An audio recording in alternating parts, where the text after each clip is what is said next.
Au pôle universitaire et technologique de Vichy, le CAVILAM, le Centre d'approche vivante des langues et des médias, est une association loi 1901 sans but lucratif, reconnue Institut libre d'enseignement supérieur. Créé il y a une cinquantaine d'années, le CAVILAM est devenu une référence mondiale dans l'apprentissage des langues. Cet établissement accueille tous les ans 4000 stagiaires du monde entier, dont 1000 enseignants venant se perfectionner et 1500 étudiants français. 66 permanents, dont 29 professeurs, encadrent ces stagiaires.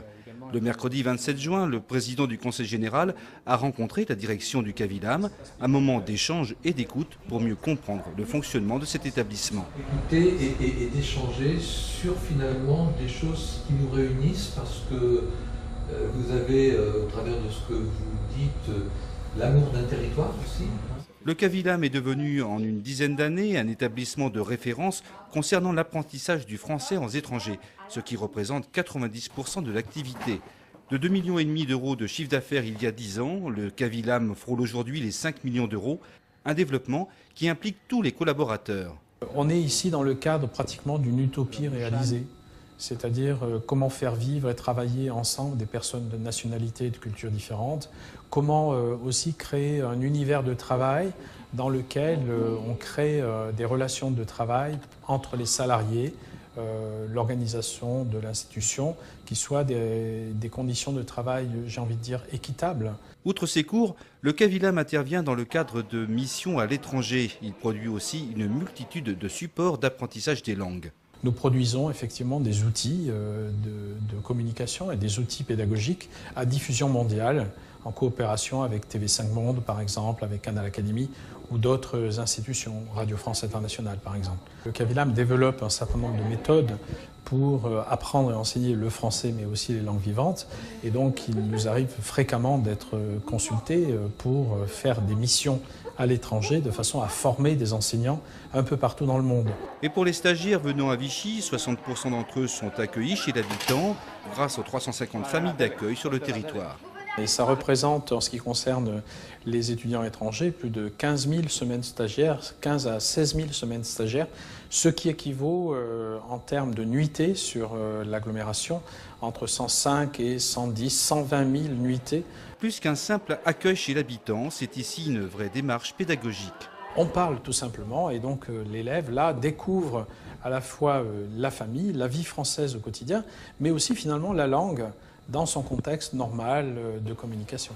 On vient au CAVILAM aussi pour son éthique, au-delà de l'excellence. Ici, l'enseignement repose sur des valeurs. On va essayer d'associer une grande convivialité, une chaleur de l'accueil, un sourire en fait permanent, et en même temps un accueil extrêmement sérieux. L'envie de partager la culture, le fait que le français serve à la fois à découvrir la France, mais aussi à découvrir d'autres cultures, soit un vecteur de communication. Et de la communication, il en faut pour faire vivre ensemble tous les jours des étudiants de toutes nationalités. On va retrouver à la fois des étudiants qui viennent de la bande de Gaza, par exemple, et des Israéliens, des pays qui se sont fait la guerre, ou des Coréens et des Japonais. Et donc c'est comment en fait on éveille dans le vivre ensemble la curiosité pour l'autre, comment petit à petit on fait naître une affinité, et ça se construit. Pour le CAVILAM se construit aussi l'avenir par un développement stratégique. Ses objectifs sont clairs et aujourd'hui une nouvelle étape est franchie. Depuis le 6 juin 2012, nous faisons maintenant partie du réseau mondial des Alliances françaises. Donc là, il y a un positionnement institutionnel nouveau. C'est comment on va essayer de devenir, je vais être un peu ambitieux, mais c'est ça, la tête de pont de l'innovation pédagogique pour l'ensemble du réseau des Alliances françaises dans le monde. Une volonté bien comprise par le président du Conseil général et une rencontre appréciée par la direction du CAVILAM. Tout simplement déjà parce qu'une institution locale, départementale dans ce cas, s'intéresse donc à notre activité, et l'idée c'est de chercher les convergences d'intérêts et de chercher aussi les moyens de travailler ensemble pour finalement que le CAVILAM, qui peut être un outil de promotion du département, puisse être utile à cette fin. Et puis après, donc, l'idée serait de construire ensemble quelques projets. Nous, notre métier, c'est la pédagogie. Donc, c'est d'associer à la fois des outils pédagogiques, ludiques sans doute, à une promotion du département. Alors que vous viviez à l'étranger ou dans l'Allier, si vous souhaitez apprendre l'anglais, le français, l'allemand, l'italien ou l'espagnol dans le département, le Cavillam vous accueille à Vichy. Ici, vous y trouverez plus qu'un apprentissage, mais aussi une éthique et des valeurs. Le Cavillam, un ambassadeur supplémentaire pour l'Allier.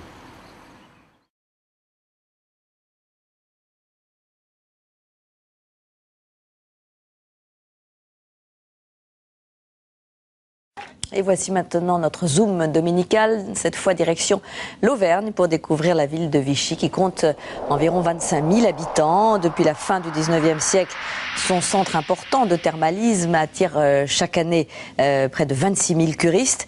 Alors c'est une ville dont le nom est mondialement connu, bien sûr pour son passé sombre, régime de Pétain pendant la guerre, mais surtout parce qu'elle représente un label dans différents domaines, les pastilles Vichy, l'eau de source, les produits de beauté ou les tissus. Alors ce sont tous ces aspects que nous allons maintenant vous faire découvrir grâce à une promenade dans cette ville traversée par l'Allier où il fait bon vivre.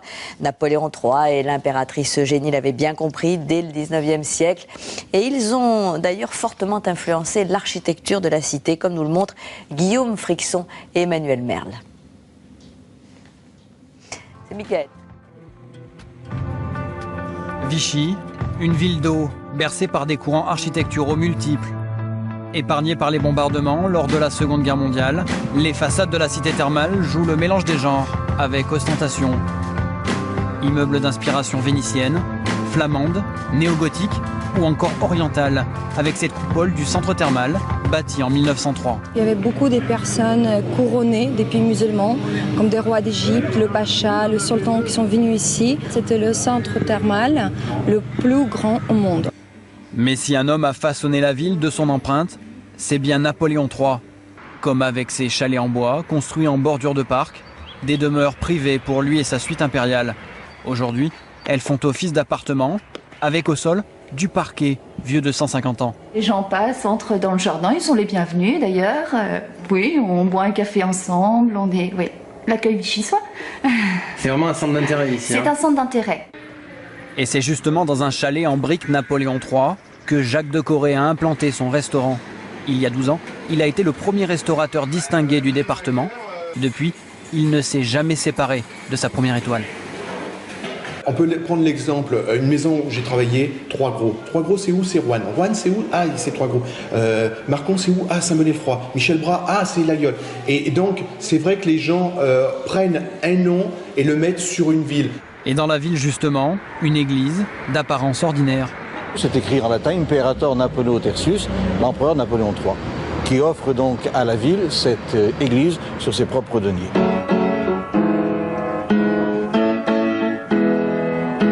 Une fois passé la porte, la surprise est de taille.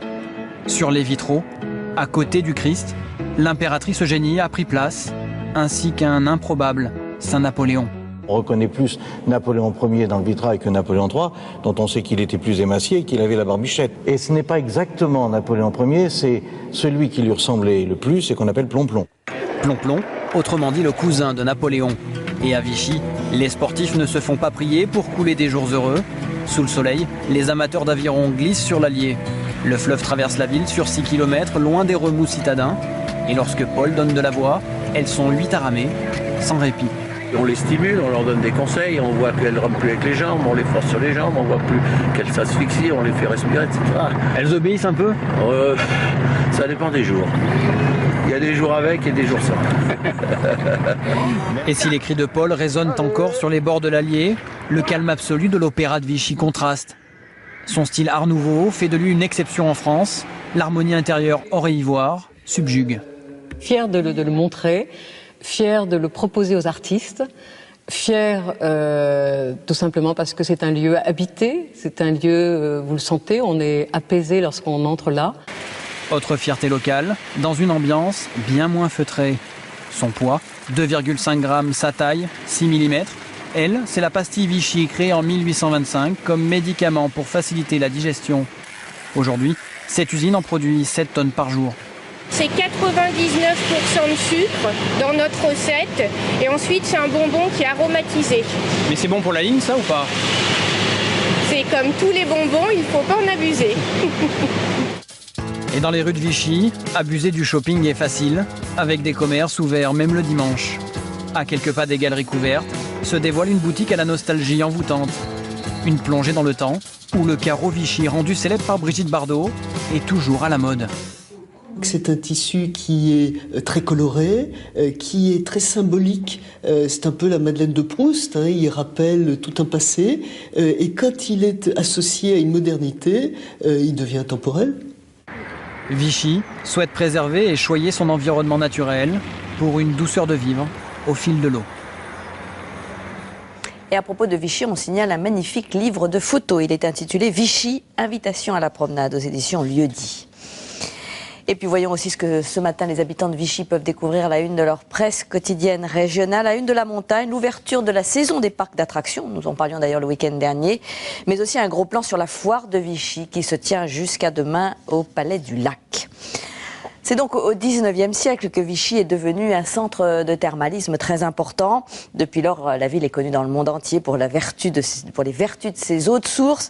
Les sources qui ont d'ailleurs permis de soigner les blessés de la guerre de 14. Aujourd'hui, les curistes viennent toujours très nombreux, attirés non seulement par les centres de soins, mais par aussi un accueil haut de gamme. C'est ce que nous montrent Marie Bolinches et Patrick Delanne. Quelques fines bulles, un goût légèrement salé. Depuis 2000 ans, Vichy se construit sur son eau. Une eau bienfaisante pour les 26 000 curistes qui passent par ici chaque année et miraculeuse pour le développement économique de la petite cité des bords de l'Allier. Aujourd'hui, la ville compte 3 établissements thermaux et 2 balnéothérapies. Retour aux sources, Vichy en compte 6. Ces eaux chargées en oligo-éléments sont connues depuis l'Antiquité. Au XIXe siècle, l'empereur Napoléon III séjourne régulièrement dans la petite ville. Mélange d'art déco et d'influences mauresques, aujourd'hui encore l'architecture thermale reste marquée par l'âge d'or de la ville. À la belle époque, les Français des colonies seront jusqu'à 300 000 à Vichy.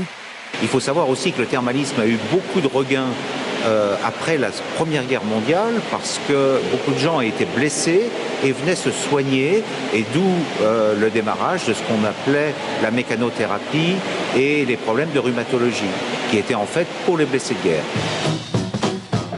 Mais peu à peu, le nombre de curistes va chuter.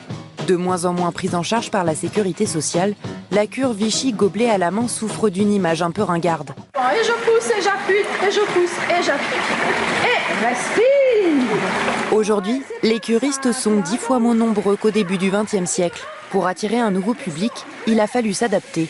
En plus de la traditionnelle cure de boisson, la compagnie de Vichy propose aujourd'hui des programmes complets pour arrêter de fumer, maigrir ou gérer son stress. Ça marche parce que justement on donne de l'eau, on fait des soins thermaux avec l'eau thermale et puis on incite le patient à respecter des règles hygiéno-diététiques, à reprendre une activité physique, à se détendre. C'est tout un ensemble la cure thermale. Se soigner et surtout se détendre. La plupart des curistes viennent maintenant à Vichy pour se faire plaisir. Là, je viens régulièrement. L'année dernière, je venais deux fois. On fait vraiment une petite remise en forme. Et effectivement, j'ai 72 ans. Écoutez, ça fait du bien. Et pas besoin d'être à la retraite pour profiter des vertus de la boue thermale. Patrick et sa femme voulaient fêter leurs 10 ans de mariage. Ils ont choisi une semaine à Vichy. On adore se faire papouiller, donc on se dit pourquoi pas tenter une expérience une fois, voire plusieurs fois après. On verra. Oui, je pense qu'on n'attendra pas les 20 ans de mariage pour revenir.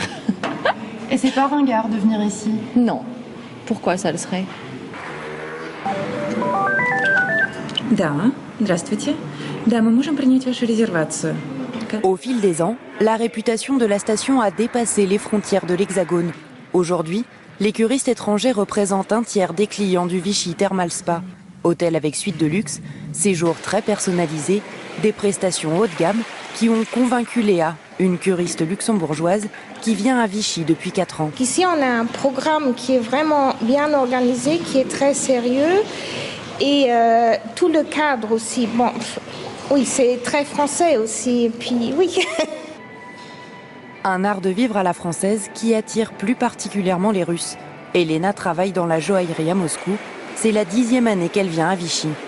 C'est une ville qui est le symbole de la beauté. On vient chercher ça, on vient chercher ce recueillement, de se retrouver vraiment quelque part au fond de la France, mais qui pour nous représente la vraie France, et avec une culture ancestrale de ces cures thermales et ce modernisme qu'on retrouve dans ce centre en particulier. Beauté, santé, détente, la formule a traversé les siècles et continue de faire le succès de Vichy dans le monde entier.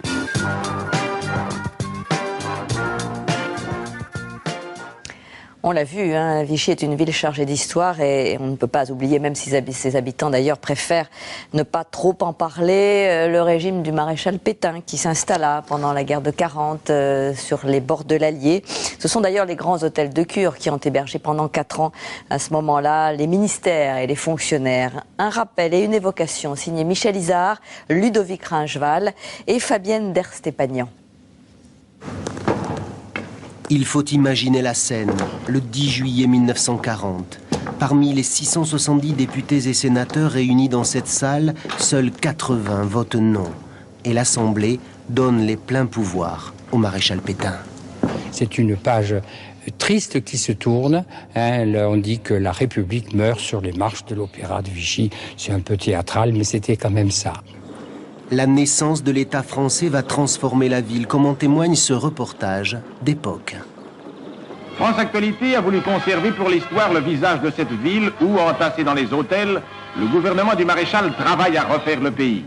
Le reporter de France Actualité, pour en donner une véridique image, a prêté un de ces fiacres qui, ici, remplacent les taxis. Et c'est à l'allure d'un trot tranquille que nous allons visiter cette ville d'eau promue par les malheurs des temps au rang de capitale. Les troupes de la Wehrmacht ne sont pas entrées dans Vichy, mais la ville subit une autre forme d'invasion. C'est le vrai bazar. Au début juillet 40, c'est là que tout le monde débarque. Il y en a partout, on ne sait plus où les mettre. Et les hôtels vont être réquisitionnés. Il fallait loger 30 000 personnes qui venaient. L'hôtel du Parc marque le centre de cette cité nouvelle. C'est là qu'au retour de chacun de ses voyages, le maréchal vient reprendre avec l'amiral Darlan la lourde tâche de rebâtir tout ce qui, dans ce pays, menaçait ruine. C'est là, au 124, que le maréchal travaille. Au 3e étage de ce bâtiment, il y avait donc 3 pièces, son bureau en rotonde, sa chambre du côté gauche et une petite pièce de bibliothèque à droite. Vichy a été choisie parce qu'elle avait un standard téléphonique ultramoderne pour ses curistes venus de toute l'Europe et pour sa capacité d'accueil, 250 hôtels.